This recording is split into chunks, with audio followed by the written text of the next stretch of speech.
Labadiena visiems. Mums pavyko pagaliau įveikti šitą Everestą ir dabar tikiuosi pasikalbėsime labai svarbia tema, dėl ko šiandien ir susirinkome. Todėl, kad kai pasaulis ėmė taip neprognozuojamai keistis ir randasi vis didesni politiniai ir galbūt net kultūriniai skirtumai, mums tikrai labai aktualu šiandien pasikalbėti. Na, aš galvau, kad beveik retorinė tema po vakar dienos įvykių, bet labai svarbia mums, kūrėjams, mums eiliniams piliečiams ir žmonėms tema, tai yra, ar menas gali būti diplomatiniu tiltu. Ar mes dar galime šiame pasaulyje įveikti skirtumus ir rasti bendrus vardiklius. Ir iš karto noriu pristatyti mūsų diskusijos visus dalyvius. Tai pirmiausia, Baltarusijos rašytoja, žurnalistė, scenaristė, Nobelio premijos laureatė Svetlana Aleksijevič.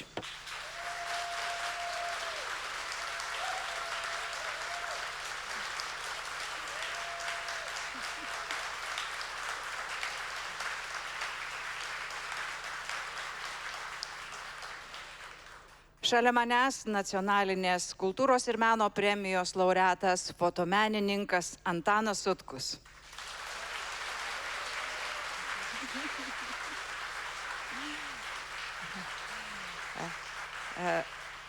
Ir poetė, meno kritikė, eseistė, Vilniaus universiteto partnerystės docentė Giedrė Kazlauskaitė. Ir Giedrės poezijos rinktinė Čeraunai Čas yra išleista ir baltarusių kalba.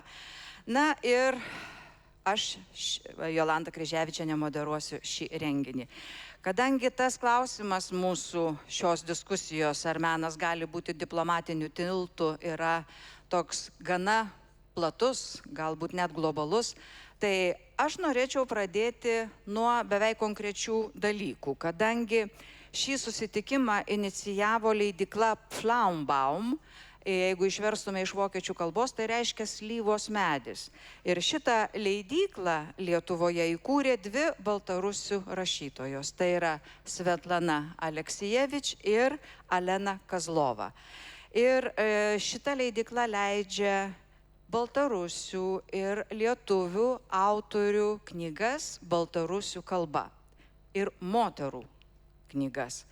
Taigi, aš pirmiausia norėčiau klausti, ponia Svetlana, jūsų, kadangi jūs pati nuo 20 metų bene gyvenate Berlyne, kaip atsitiko, kad tą slyvos medį jūs pasodinote Lietuvoje?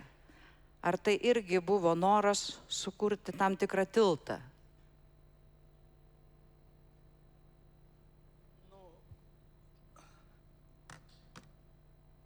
Вы, как знаете, в 2020 году мы пережили революцию, и революция наша,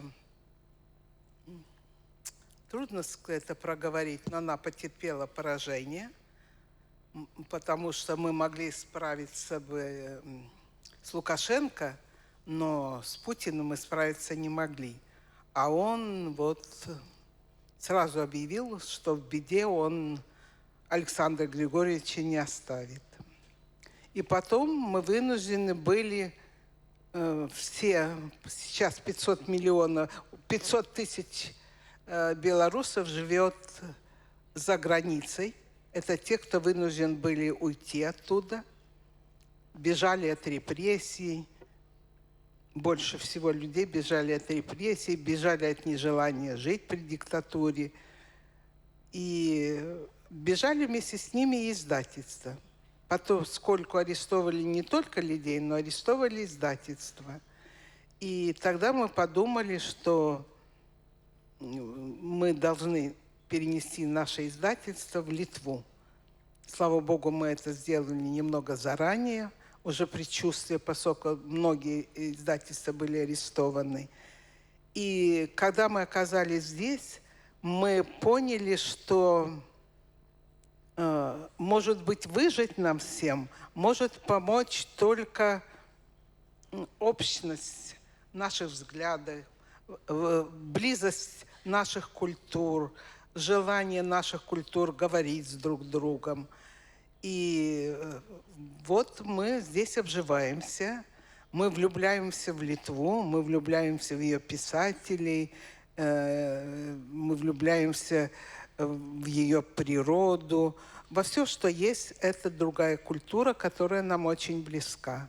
И я думаю, что благодаря тому, что мы многие книги же литовские по-белорусски пытаемся передавать на родину, это наш способ наладить мосты, поскольку только культуры сегодня способны сделать что-то больше, чем это делает оружие, самолеты, эти военные, танки. Это как бы новое средневековье, а культура предлагает все-таки другой взгляд на мир. И я думаю, что без гуманитарного этого взгляда мы не поднимем человека до тех новых вызовов, которые стоят сегодня перед нами, до понимания того, что человек создан для чего-то большего, чем сгореть в танке. Aš dar norėčiau paklausti, kam skirta šita leidykla? Todėl, kad ji leidžia baltarusių kalba. Tai ar diasporos žmonės skaito, ar jums pavyksta visgi ir šiandien perduoti knygas ir į Baltarusiją? Ar Baltarusijoje žmonės skaito būtent baltarusių kalba? Ar galima tai daryti? Я хочу сказать, что в диаспоре, вот вчера я была, есть такое место, замок называется, где Наташа Колегова, такая наша белоруска, смогла организовать прием людей, которые бегут там через болото, перелазят через забор, удирая от Лукашенки, чтобы не попасть в тюрьму. И вот я видела этих людей, их собралось там очень много, вот, и там были книги. И они покупали эти книги, хотя у них не так много денег сейчас. Но человеку, я думаю, одиноко без слова. Человеку, особенно оказавшись за пределами Родины, очень важно слово, родное слово. И они покупали белорусские книги, вот, поскольку литовский язык они начинают только учить, но они пришли в этот мир, который встретил их дружественно, и, конечно, они хотели понять, где они живут, среди каких камней, среди каких храмов, среди каких людей. O Baltarusijoje, ar jūs perduotate į Baltarusiją knygas?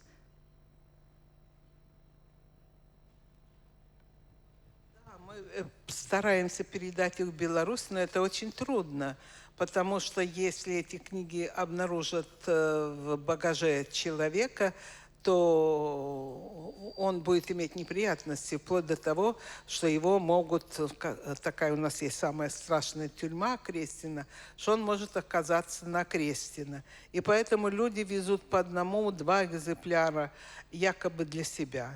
Он читает, и когда человек просто читает книгу, я думаю, этим вохровцам не приходит в голову проверить, что он там читает. Это легче сделать. Но мало книг удается передать, к сожалению.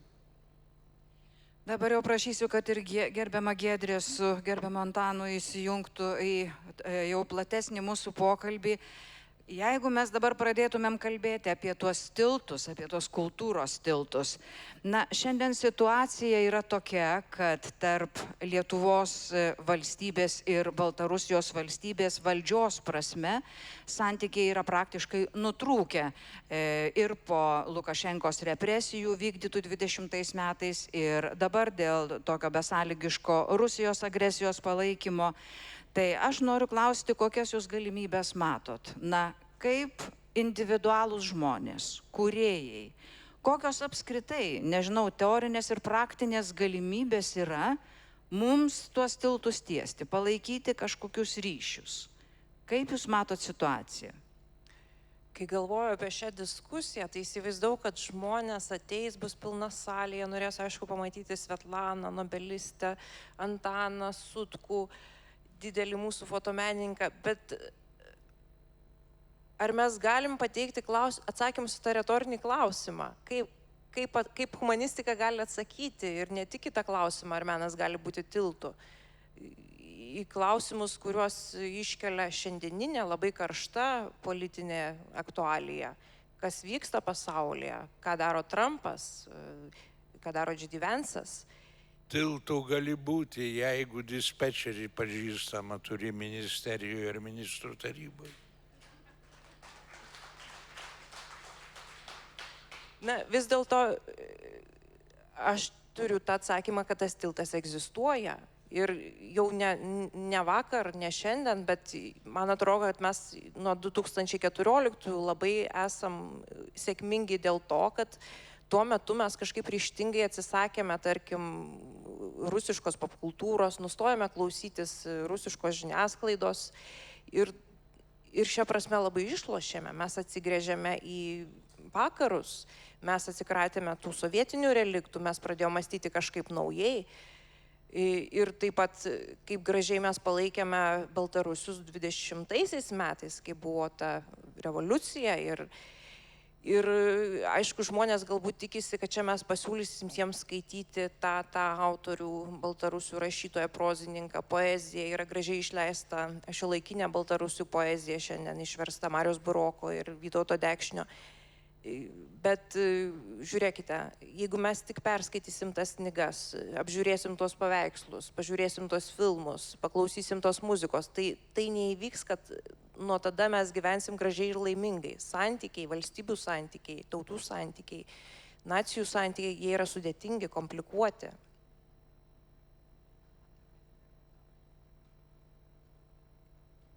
Visų pirma, tai norėčiau, manau, jūs būsit perduot visiems, kurie susirinkę aplamai šituose rūmuose.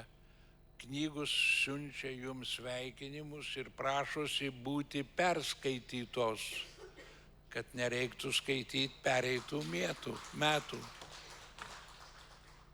Nes aš tai dabar kaip šių metų neturėjau, tai aš perskaičiau man labai patikusias knygas, kurias buvau skaitęs lietuvių kalba. Ponios Svetlanos Aleksijevič, aš perskaičiau originalų kalbą, kurios buvo parašytos. Žinot, yra skirtumas. Taip kad linkiu ir visiems perskaityti ne tik, ką nusiperka, bet ir dar, kas originalų kalba galima. O dėl tiltų sudėtinga su tais tiltais. Matot dabar Vašingtonas, Kijevas, Vašingtonas, Maskva.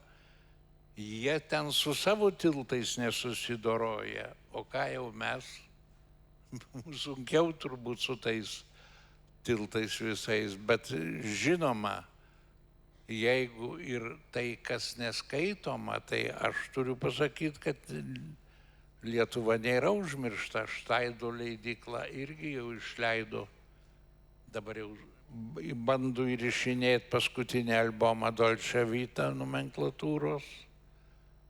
Taip kad 37 pasaulio šalyse pardavinėjamas tos knygos, fotografinės knygos turiu omeny.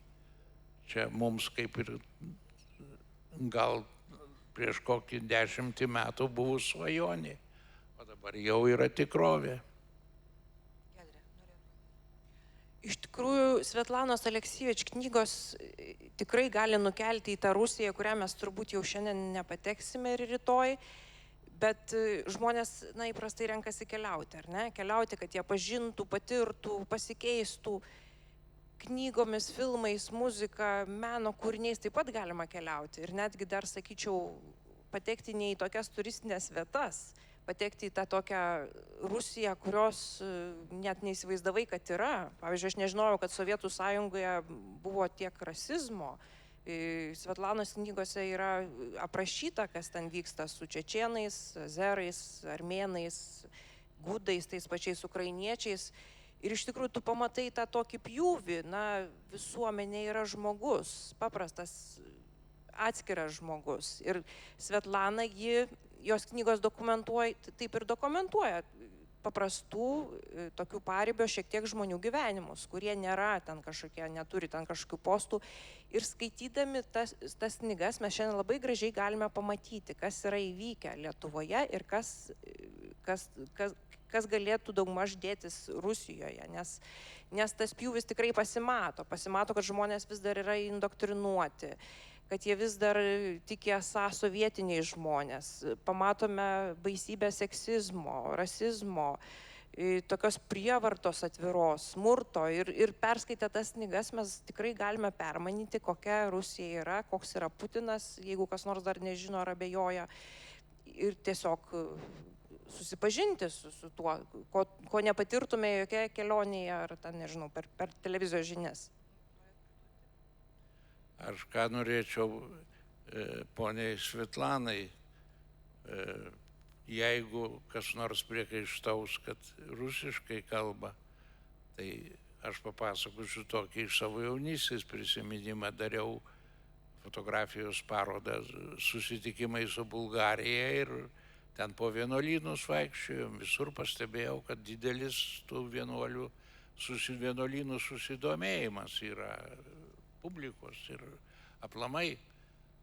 Tai tada aš paklausiau, kame čia yra reikalas. Sako, nu tai pasižiūrėk, šūkis. Jų komunistų partijos sekretorius sako, nebūtų tos vienuolyno, tai nebūtų bulgaro kalbos. Kai mes kalbėjom, tai tada priėjo vienas draugas mūsų, kuris rusiškai kalba, ir sako, bet jūs taigi irgi rašote kirilicą. Nesako, tai jūs rašote kirilicą. Kirilas ir Mefodijus buvo bulgarų vienuoliai. Taip, kad kirilicos autoriai. Ponios Svetlanos Aleksijevičių dabar jau norėčiau paklausti apie tos tiltus. Kaip jūs matot šiandieninės pasaulio situacijos fone? Kaip tie kultūros žmonės arba individai apskritai, pakalbėkim, tiesiog eiliniai žmonės, kokios jų galimybės tiesti tuos tiltus ir rasti tą bendrumą, tuos santykius? Reikia nebijoti. Вы знаете, в 2020 году, когда у нас были марши протеста и выходили сотни тысяч людей на улицу, я среди них видела очень много тех, то, что называется гражданским обществом. Это молодые люди, которые много ездили, смотрели на мир.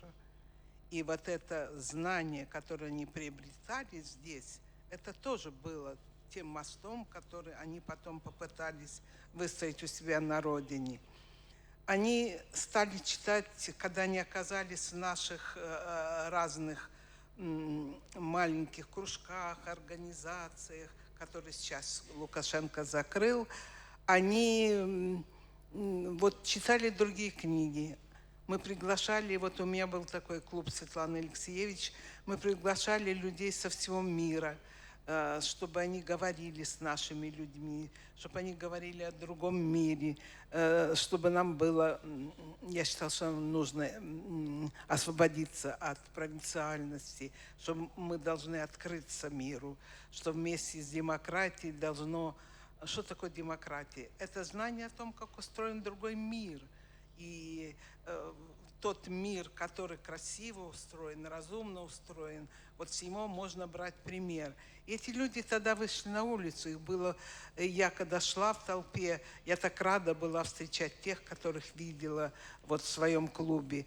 Я думаю, что мосты – это то, что соединяет разумных людей, умных людей, людей, которые способны, сегодня не отступить, когда демократия отступает. Все-таки нас много, нам очень важно не отступить, потому что мы пережили эти моменты единения, эти моменты знания о другом мире, о другом устройстве мира.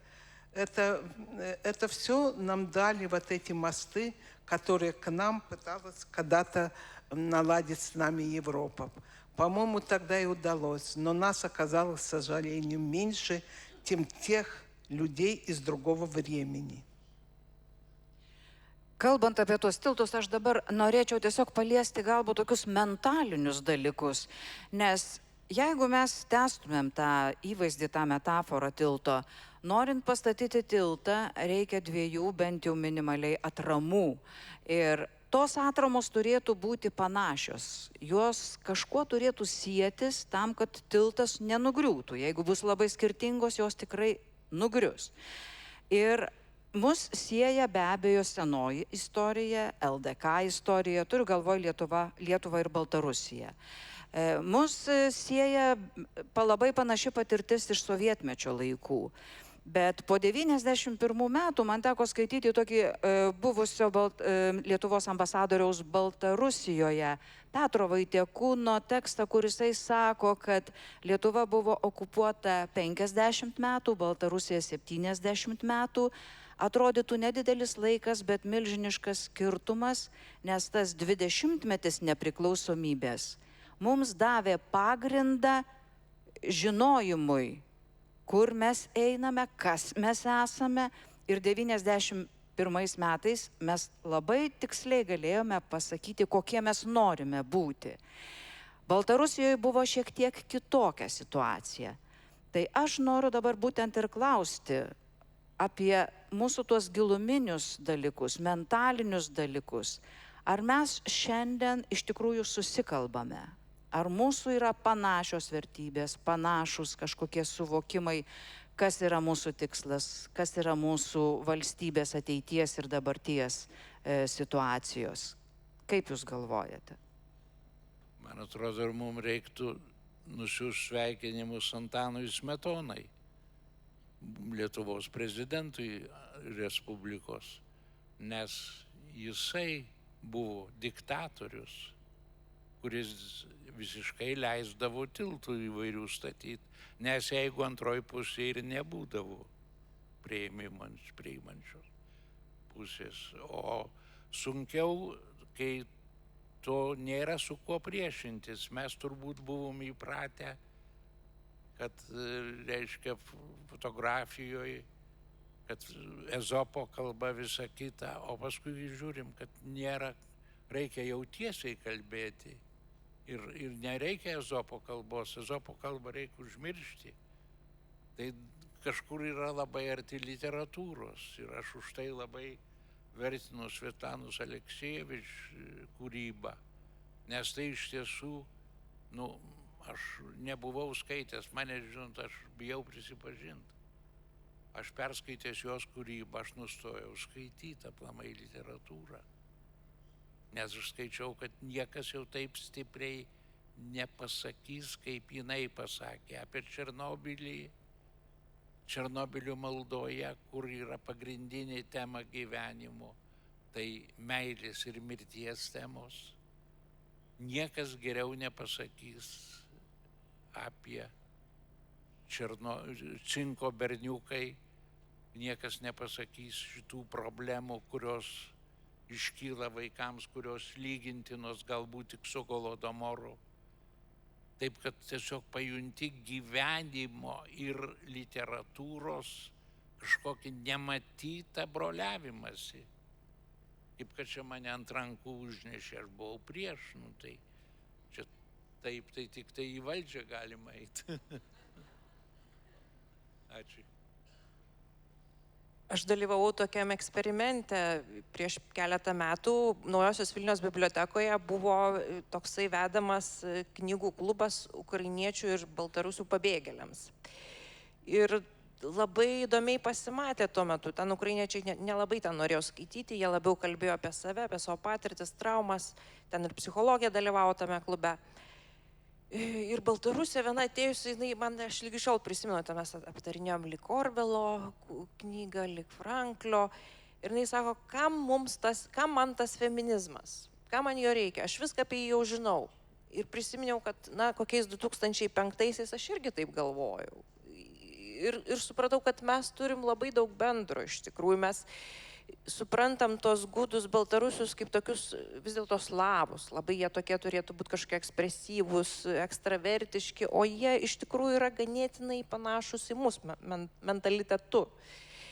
Ir nesakau, kad žinau, kaip čia reikėtų labai bičiuliautis, bet Lietuvoje mes jau dabar turim nemažai čia gyvenančių gudų pabėgėlių. Pavyzdžiui, Sabina Brilo poetė arba Juhasė Kaleda. Ir taip pat yra kiti, kurie vis dar gyvena Minske, Baltarusijoje, bet jie atvažiuoja čia į Vilnių ir mes galim su jais susitikti, versti vieni kitų tekstus, skaityti. Yra gyvenančių diasporoje. Ir net galvoju, kad, na gerai, mes prieš Lukašenkos režimą negalim padaryti kažko tai tokio labai drastiško, pakovoti, bet mus suburia, na, bent jau su mano kartos žmonėm, tokie smulkesni judėjimai, pavyzdžiui, ten už LGBT teisės, tas pats feminizmas, panašios pažiūros, kad mes turim kažkaip tai išsivaduoti iš tų kažkokių senų seksistinių normatyvų. Ir tai yra, na, tikrai labai suburianti, vienijanti patirtis. Nesakau, kad mes labai turim pulti ten, nežinau, daryti kažkokių projektų politinių, bet tas pats feminizmas arba tai irgi yra politika. Iš tų žmonių, kurie lankė klubą, man ten ateidavo tikrai labai išmintingi, protingi žmonės su aukštaisiais išsilavinimais, medikai. Viena buvo net ir, man atrodo, iš universiteto, nesvarbu, negaliu aš atskleisti visų detalių, bet jiems irgi iškildavo tokie klausimai, o kam reikia tų keliasdešimties lyčių? Jie keldavo tą klausimą, kurio mes jau nebekeliam, bent jau mano burbule. Ir aišku, mes nepuldavom ten įrodinėti, kam tai reikalinga, nes tai tiesiog neefektyvu, bet dialogas, bet kokiu atveju, ar tai knygų klubas, ar tai kažkoks kitas susitikimas, jis yra apie tai, kad tai yra to tilto statymas. Ir tai yra pokytis. Pone Svetlana, dabar ar jums tas klausimas norėtųsi atsakyti jį?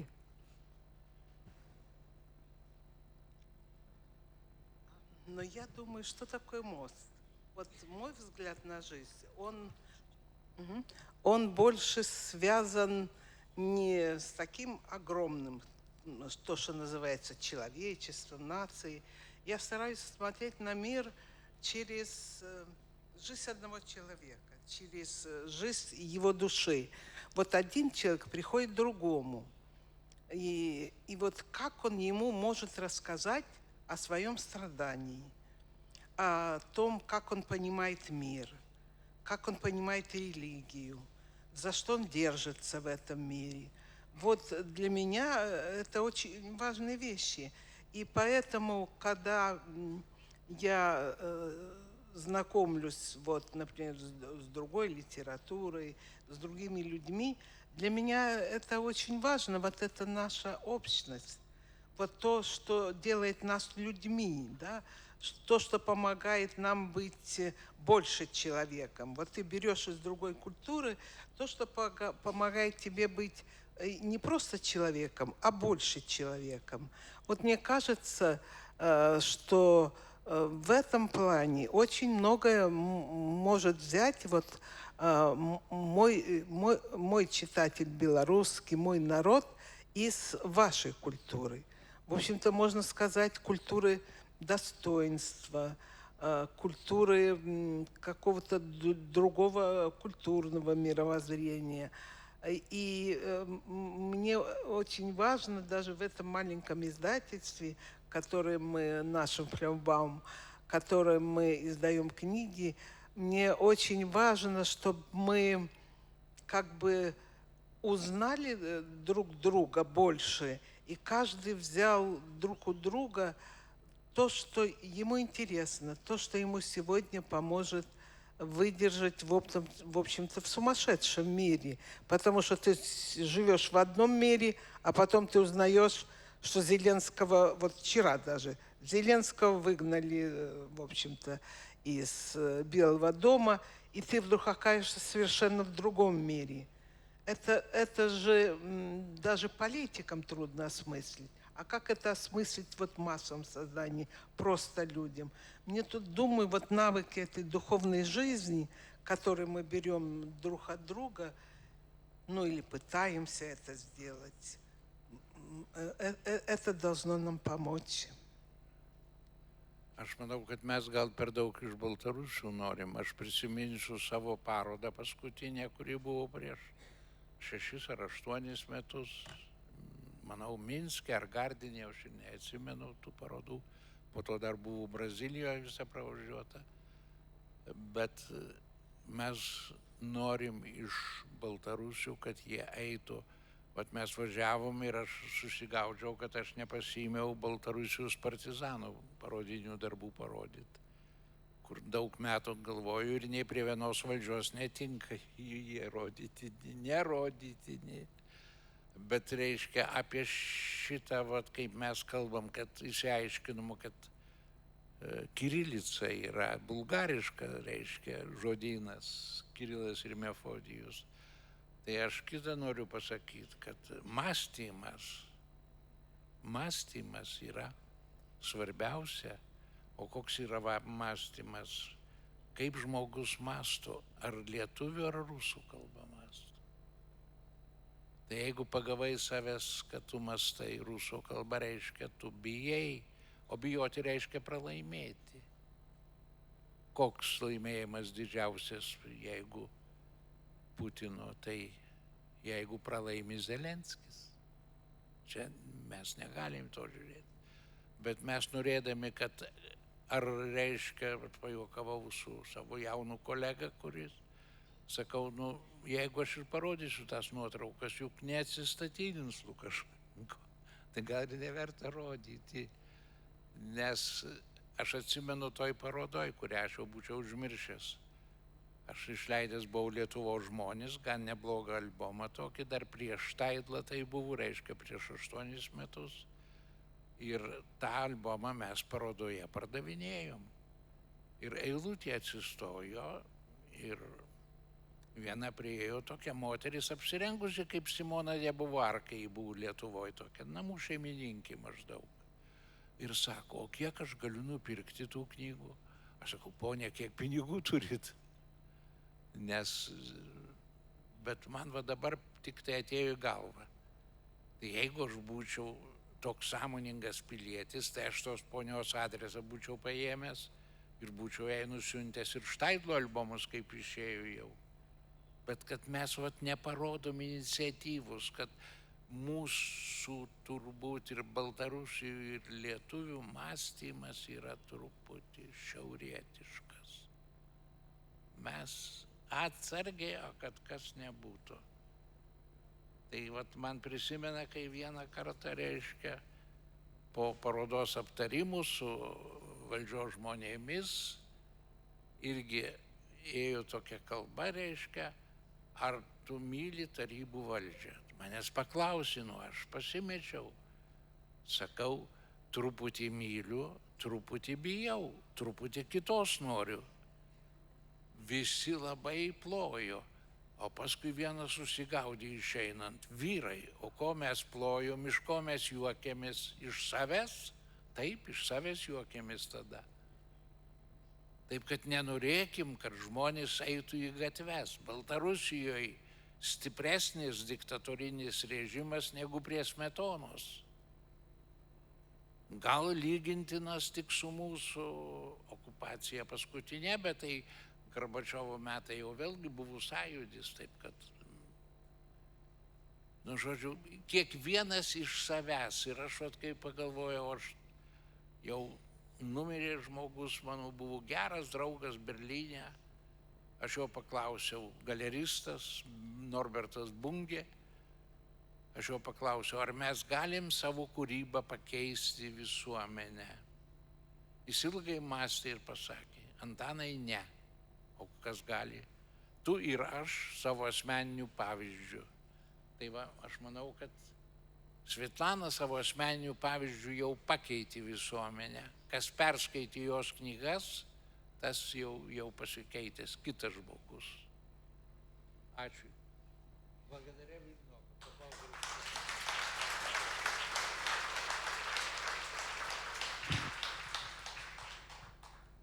Я хотела бы добавить, что не знаю, как вы, я думаю, что искусство должно быть смирение.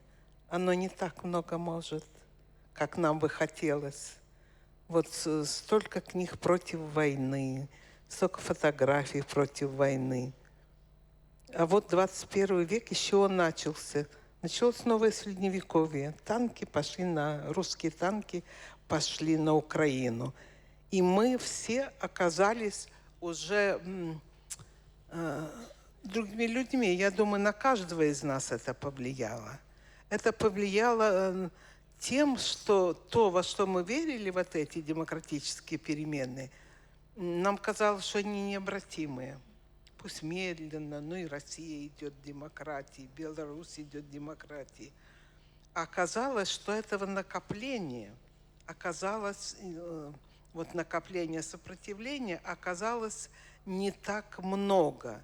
Я думаю, это потому, что в 90-е годы мы были немного романтиками. Мы думали, что коммунизм мертв.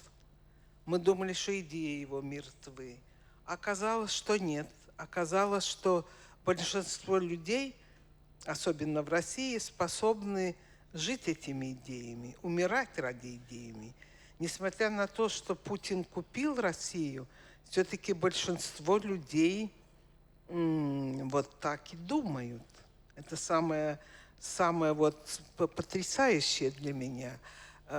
Потому что Путина можно понять. А народ, когда читаешь или слушаешь то, как ведут себя пленные, как им разрешают звонить домой, и что им говорят родные там, ты там не забудь прихватить ноутбук, они там хорошо живут, там, и вообще убивай их побольше. Я не знаю, как вы, но я лично ошеломлена, насколько мы не знали друг друга, насколько это неожиданно. Вот я, например, любила Москву, любила русский народ. И вот для одной из своих книг «Римеса Конкант» я очень много ездила по России.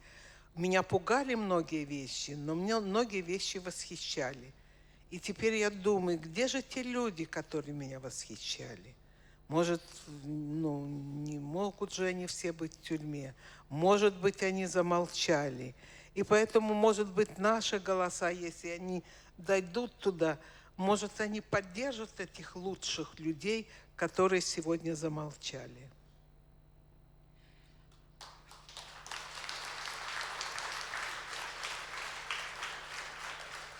Kai mes kalbam apie kultūros poveikį ir ką gali apskritai menas padaryti, dažniausiai, kaip ir ponas Antanas ir ponė Svetlana sakė, kad nedaug ką mes galim padaryti. Bet vėlgi, jeigu mes žiūrėtumėm į ilgesnę laiko perspektyvą. Pavyzdžiui, ponė Antana, jūs fotografavot ir darbo pirmūnus, ir kolūkiečius, bet lietuvių fotografijoje buvo legendiniai to aklo pionieriaus vaizdai. Buvo mūsų paprasti kaimo žmonės, buvo turgus, kas rodė visai kitą, ne tą oficialią tokią pseudopatriotinę pusę. Pavyzdžiui, Svetlana Aleksijevič, jūs pati rašėte viename interviu, kad pasaulis tiek pasikeitė, kad kai jūs rašėt Cinko berniukus, motinos ėjo protestuoti. O dabar, ką jūs pati pasakėt, motinos sako, tu ten paim kompiuterį ar šaldytuvą iš ukrainiečių. Ar kas yra prikapsi per laiką, kad ir mūsų literatūroje, sakysim, Sigitas Geda, Marcelijus Martinaitis, tas pats Justinas Marcinkevičius, kuris kalbėjo apie Lietuvą, kiek kitokią Lietuvą, ar tai turi poveikį? Ir aš prisimenu vieną labai trumpą tokį epizodą, papasakosiu. Baltarusijoje teko man būti teatro festivalyje, buvo praėję kokį 10 metų po nepriklausomybės jau mūsų visų. Ir ten centriniai miesto aikštėje stovėjo toks paminklas tankas. Ir mes teatralų klausėm, kodėl jūs nenuverčiat to tanko, nes pas mus jau buvo visi nuversti tokie komunistiniai paminklai. Jie tada pasakė, kad mūsų vaikai po Černobylio miršta nuo vėžio, mes neturime tam pinigų ir galimybių. Mes dabar irgi pjaunamės ir kovojam dėl įvairiausių paminklų. Ar tai iš vis tie tokie maži kultūriniai dalykai, maži kultūriniai žingsniai, galbūt jie turi poveikį? Na, kaip mes sakome, lašas po lašo.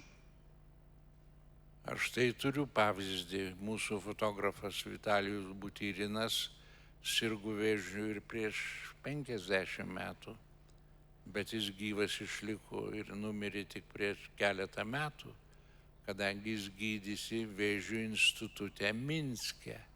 Ir aš važiuodamas į šitą atvežiau tam direktoriui knygą savo dovanų padėkoti už Butyrino gydymą.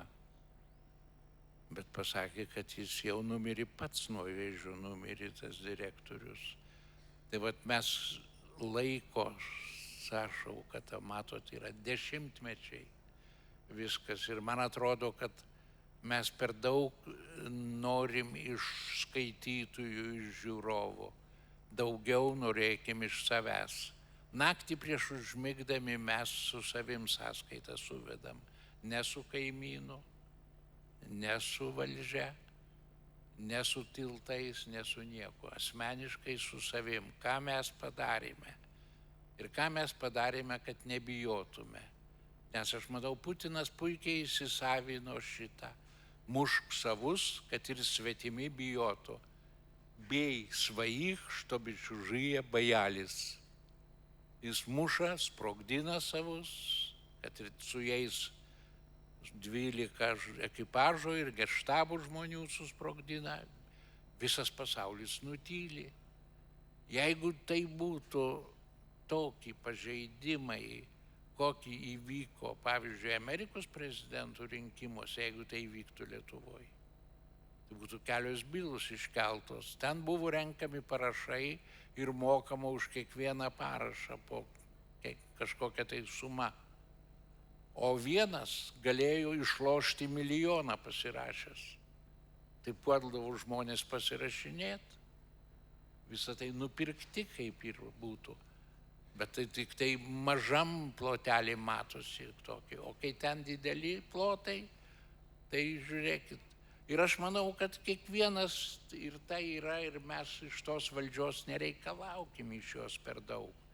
Tegu jį tik gerai valdo pusėtinai, kad pensija tai būtų pensija, o ne pašalpa. Kad laisvė tai būtų laisvė, o ne chuliganizmas. Ir kad gyventi tai yra būtų džiaugtis ir dar kartą džiaugtis.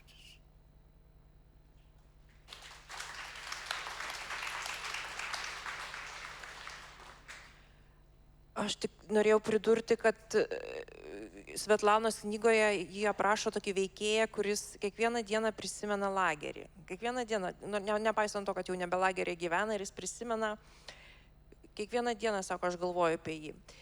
Visiškai tą patį galima perskaityti ir lietuvių tremtinių prisiminimuose, laiškuose. Jie sako, tai yra svarbiausia, ką mes gyvenime patyrėme.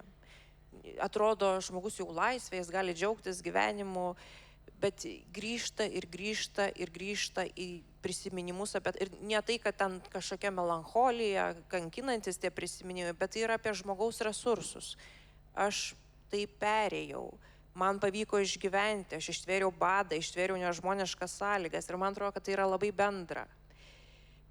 Aišku, nelieka nieko kito, kaip tik prisiminti Timothy Snyderį, ką jis rašo knygoje apie tironiją ir tuos pačius principus, ką mes turime daryti. Nereikia daryti nieko sudėtingo. Yra paprasti dalykai, remti demokratinius judėjimus, užtarti engiamuosius ir viskas. Blogis tikrai suirs.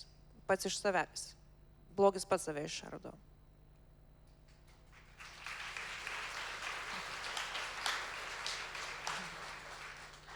Svetlana, prašom dabar jūs.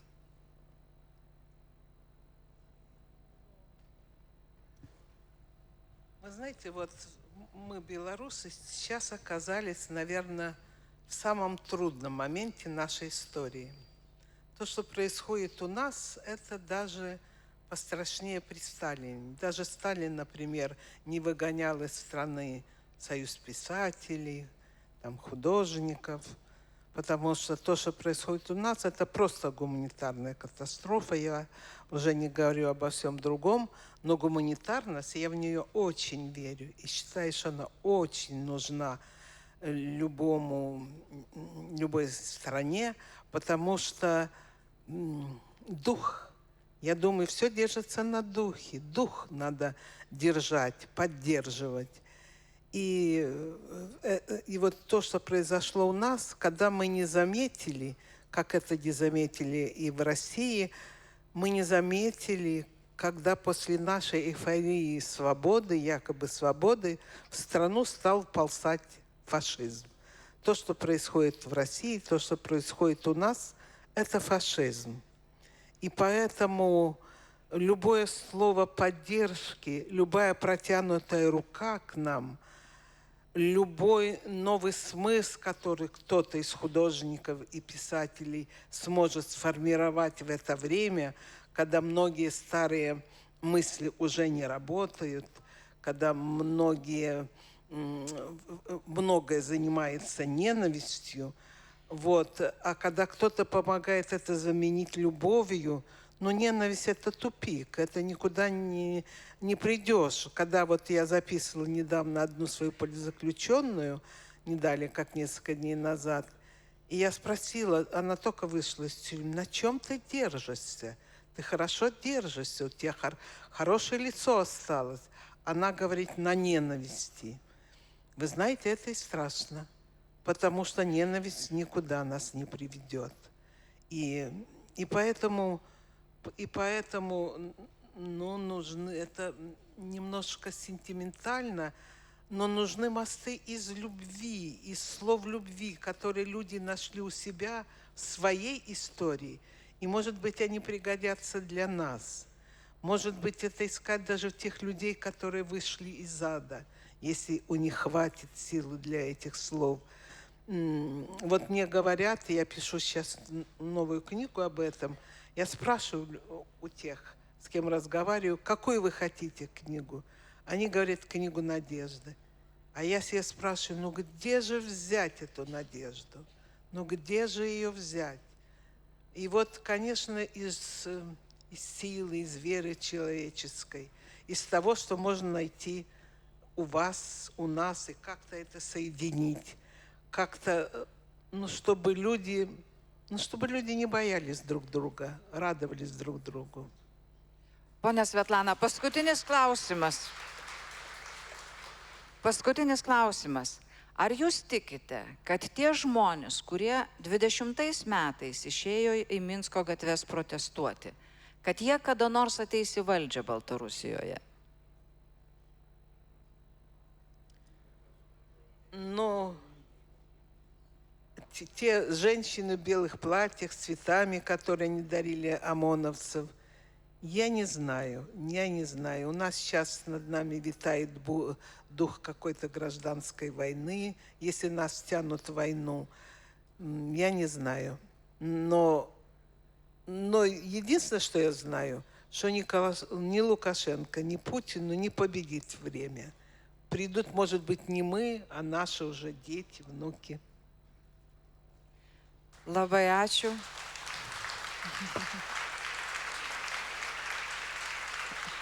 Labai ačiū visiems kalbėtojams. Deja, mūsų laikas jau baigėsi. Dar kartą primenu, Giedrė Kazlauskaitė, Antanas Sutkus ir Svetlana Aleksijevič šiandien dalyvavo studijoje.